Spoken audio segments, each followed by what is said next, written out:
क्या आपकी ज़िंदगी में कुछ चीज़ें अटकी हुई लगती हैं? मेहनत के बाद भी रिज़ल्ट नहीं मिलते, शादी डिले हो रही है, पैसा आते ही चला जाता है और जब कुंडली किसी एक्सपर्ट को दिखाते हो, तो जवाब मिलता है पितृदोष है। लेकिन सच क्या है? पितृदोष का मतलब क्या होता है? क्या वाक़ई में ये होता है? और कैसे पहचाना जाए कि असली पितृदोष क्या होता है? तो आइए आज इस वीडियो में समझेंगे।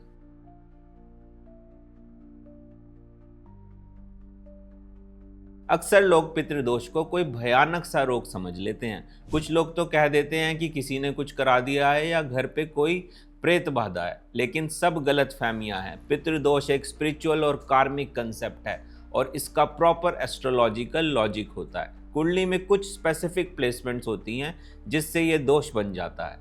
आइए समझते हैं। असली पितृदोष तभी होता है जब राहु जन्म कुंडली में 5वें या 9वें घर में आ जाता है। और हाँ, सिर्फ राहु के होने से नहीं होता, उसका संबंध और कंडीशन भी देखा जाता है। अगर 5वें घर में राहु हो तो संतान और पूर्वज कर्मों का ब्लॉकेज आता है, और अगर 9वें घर में हो तो एंसेस्टर्स का आशीर्वाद प्रॉपरली फ्लो नहीं करता। समझते हैं 5वें घर का अर्थ क्या होता है। 5वें घर के अंदर आती है संतान, पूर्वजों से मिला हुआ ज्ञान और पुराने कार्मिक लेगेसी। यहाँ अगर राहु हो तो अक्सर लोगों को संतान में प्रॉब्लम होती है, या तो नहीं होती या रिपीटेडली मिसकैरेज होते रहते हैं, या फिर उनकी सोच ही पूर्वजों से डिस्कनेक्ट हो जाती है। ये पितृदोष का प्रबल संकेत होता है। आइए समझते हैं 9वां घर कुंडली में क्या बताता है। 9th हाउस कुंडली का भाग्य स्थान भी होता है और पितृ कृपा का भी घर होता है। यहाँ राहु होने से व्यक्ति स्पिरिचुअल डिस्कनेक्ट महसूस करता है। फादर या मेल किसी एल्डर पर्सन से रिलेशनशिप टूट जाता है, या उनकी हेल्थ या प्रेजेंस लाइफ में वीक हो जाती है। यहाँ से समझ आता है कि पितृ कर्म वीक है। अगर जन्म कुंडली में राहु 5वें या 9वें घर में हो लेकिन नवांश कुंडली में ना हो तो ये पूर्ण पितृदोष नहीं माना जाता। नवांश कुंडली में भी 5वें और 9वें घर में पोजीशन को देखना जरूरी है। सिर्फ लगन चार्ट में देखकर इस दोष को डिक्लेयर नहीं किया जा सकता। D9 चार्ट में देखना भी बहुत जरूरी है। आइए समझते हैं नवांश का क्या रोल है। नवांश कुंडली आपके कर्मों का एक रिफाइंड वर्जन होती है। कई बार लगता है कि मेन कुंडली में दोष है, लेकिन नवांश उसे नेगेट कर देता है, और कभी कभी उल्टा भी हो जाता है। अगर दोनों जगह राहु 5वें या 9वें घर में हो तो समझ लीजिए कार्मिक ब्लॉकेजेस पूर्वजों के लेवल पर है। आइए अब समझते हैं कि दूसरे घर शनि, सूर्य, केतु क्या करते हैं। अक्सर लोग सोच लेते हैं कि सूर्य, शनि या केतु से भी पितृदोष बनता है, लेकिन ये गलत है। ये एक गलत जनरलाइजेशन है। यहाँ ग्रह रोल जरूर प्ले करते हैं, लेकिन पितृदोष सिर्फ राहु के 5वें या 9वें घर में आने से ही माना जाता है। बाकी कॉम्बिनेशन पितृ संबंधी योग या कार्मिक सिग्नल्स हो सकते हैं, लेकिन दोष नहीं। आइए समझते हैं क्या राहु 5वें 9वें घर में पितृदोष देता है।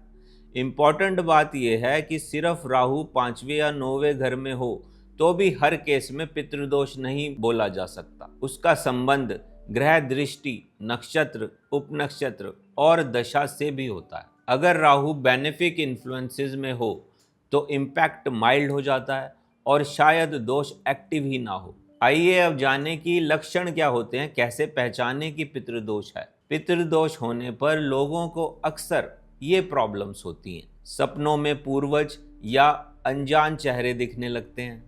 घर में बार बार शांति, शादी, संतान, पैसे, इन सब से तकलीफें आने लगती हैं। हेल्थ इश्यूज रिपीट होने लगते हैं बिना किसी रीज़न के। फैमिली में एक पैटर्न देखा जाता है, जैसे किसी एक एज ग्रुप के लॉसेस होने लगते हैं या उनको प्रॉब्लम्स आने लगती हैं। ये सब क्लूज होते हैं जिससे पता चलता है कि पितृदोष है, लेकिन डायग्नोसिस तभी सही होता है जब उनका होरोस्कोप को एनालाइज किया जाता है अच्छे से। आइए जाने पितृदोष के उपाय क्या होते हैं। पितृदोष का सॉल्यूशन निकालने से पहले उसकी सच्चाई को समझना पड़ता है। अगर दोष कंफर्म हो तो आप श्राद्ध, तर्पण, पिंडदान और पितृदोष की पूजा कर सकते हैं, लेकिन सही तरीके से।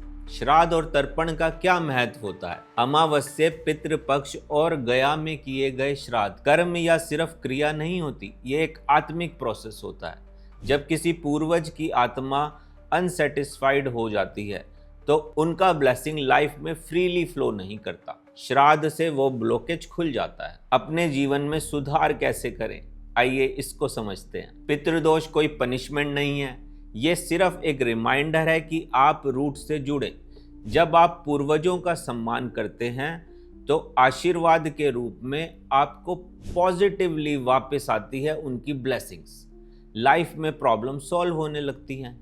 तो अगर आपको भी लगता है कि आपकी कुंडली में पितृदोष है तो डरने की ज़रूरत नहीं है, समझने की ज़रूरत है। चार्ट एनालाइज कराएं सही तरीके से, और अगर दोष सच में है तो श्रद्धा से कर्म करें। पूर्वजों का आशीर्वाद सबसे बड़ा रक्षा कवच होता है। आइए अब जानते हैं कि क्या हैं पितृदोष के घरेलू उपाय जो आप आसानी से कर सकते हैं।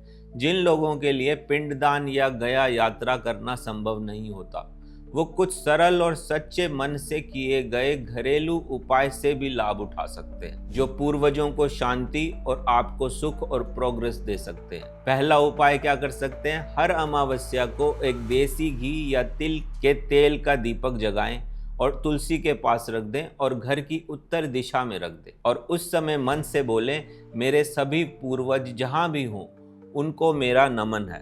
दूसरा उपाय आप कर सकते हैं कि चींटियों को और गाय को खाना खिला सकते हैं। आटे में गुड़ मिलाकर चींटियों को डालें, रोटी पर गुड़ या फिर घी भी लगाकर गाय को खिला सकते हैं। ये बहुत ही प्रभावशाली उपाय माने जाते हैं, विशेष रूप से बिना किसी खर्चे के। तीसरा उपाय आप कर सकते हैं कि रोज एक लोटा जल सूर्य को अर्पण करें। खासकर अगर कुंडली में सूर्य ग्रह पीड़ित हो तो जल में लाल फूल डाल दें, थोड़ी सी रोली डाल दें और गुड़ भी मिला सकते हैं। अर्पण करते हुए बोलें, ओम सूर्याय नमः, मेरे पितरों को आपका प्रकाश मिले। अपने घर के बड़े बुजुर्गों की सेवा करें। अपने जीते जागते बड़ों की सेवा भी उतनी ही जरूरी है जितनी डिपार्टेड सोल्स की। एक बार साल में अमावस्या को अन्नदान जरूर करें। गरीबों को भोजन कराना, चुपचाप बिना दिखावे के पितरों के नाम पर एक थाली खाना खिलाना सच्ची श्रद्धा का प्रतीक है। ये उपाय आपको पितरों की शांति देते हैं और आपके जीवन में अनजाने ब्लॉकेजेस को धीरे धीरे हटा देते हैं। बड़ा रिचुअल हो या छोटी क्रिया, जब नियत पवित्र हो तो असर जरूर होता है। जय गणेश।